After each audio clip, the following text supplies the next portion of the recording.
ಪ್ರತಿಫಲನದ ನಿಯಮಗಳು. ಇಲ್ಲಿ ಸಮತಲ ದರ್ಪಣ ಇದೆ. ಇದು ಪತನ ಕಿರಣದ ದಾರಿಯನ್ನು ತೋರಿಸ್ತಕ್ಕಂಥ ದಿಕ್ಕು. ಇದು ಕೂಡ ಪ್ರತಿಫಲಿತ ಕಿರಣವನ್ನು ತೋರಿಸ್ತಕ್ಕಂಥ ದಿಕ್ಕಿದು. ಇದು ಪತನ ಬಿಂದುವಿನಲ್ಲಿ ಇಲ್ಲಿ ಎಳೆದಿರ್ತಕ್ಕಂಥ ಲಂಬವನ್ನು ಸೂಚಿಸ್ತಕ್ಕಂಥದ್ದು. ಈಗ ನೋಡಿ,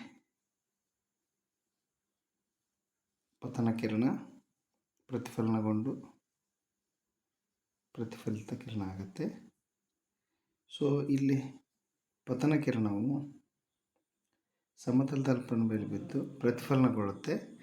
ಇಲ್ಲೊಂದು ಲಂಬವನ್ನು ಎಳೆದಾಗ ಪತನ ಕೋನವು ಪ್ರತಿಫಲಿತ ಕೋನಕ್ಕೆ ಸಮನಾಗಿರುತ್ತೆ. ಇದು ಪ್ರತಿಫಲನದ ಮೊದಲನೇ ನಿಯಮ. ಇನ್ನು ಪತನ ಕಿರಣ, ಪ್ರತಿಫಲಿತ ಕಿರಣ, ಪತನ ಬಿಂದುವಿನಲ್ಲಿರುವಂಥ ಲಂಬ ಒಂದೇ ಸಮತಲದಲ್ಲಿದ್ದವು ಅನ್ನುವ ಎರಡನೇ ನಿಯಮ ಇದೆ, ಪ್ರತಿಫಲನದ ಎರಡನೇ ನಿಯಮ.